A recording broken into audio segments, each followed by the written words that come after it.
ఘనంగా అంబేద్కర్ గారి జయంతి వేడుకలు. ఈరోజు భారత రాజ్యాంగ నిర్మాత డాక్టర్ బిఆర్ అంబేద్కర్ గారి 133వ జయంతి సందర్భంగా అక్బర్పేట భూంపల్లి మండల కేంద్రంలో జయంతి వేడుకలు ఘనంగా చేయడం జరిగింది. ఈ కార్యక్రమంలో స్థానిక అంబేద్కర్ సంఘం అధ్యక్షులు మండల సుమన్, మాజీ సర్పంచ్ స్వరూప బుచ్చయ్య, మండల యాదగిరి మాల మహానాడు జిల్లా వర్కింగ్ ప్రెసిడెంట్ హమాలీ సంఘం మండల అధ్యక్షులు కుమ్మరి శ్రీనివాస్, ప్రధాన కార్యదర్శి ఎల్లంగార్లు మరియు మండల కుమార్, మండల వెంకట్, మండల నరసింహులు, మండల శ్రీరాములు, కూతురు సుమన్, కూతురు స్వామి మరియు గ్రామ యువకులు, వివిధ సంఘం నాయకులు పాల్గొన్నారు. చాలా సంతోషకరము.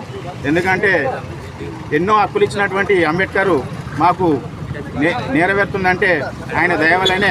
ఒక ఉద్యోగంలో ఉన్నామంటే, ఒక వార్డు మెంబర్ నుంచి సర్పంచ్ స్థాయికి వస్తున్నామంటే కూడా ఈ అంబేద్కర్ ఆశయాన్ని వల్లనే మేము ఈ నడుస్తున్నాం, కొనసాగిస్తుంది. కాబట్టి అందుకు ప్రత్యేకంగా అంబేద్కర్ ఇంకా ముందు ఇంకా కొనసాగాలని చెప్పి, ఆశయాలు కొనసాగాలని చెప్పి ఈ సందర్భంగా తెలియజేస్తున్నాం.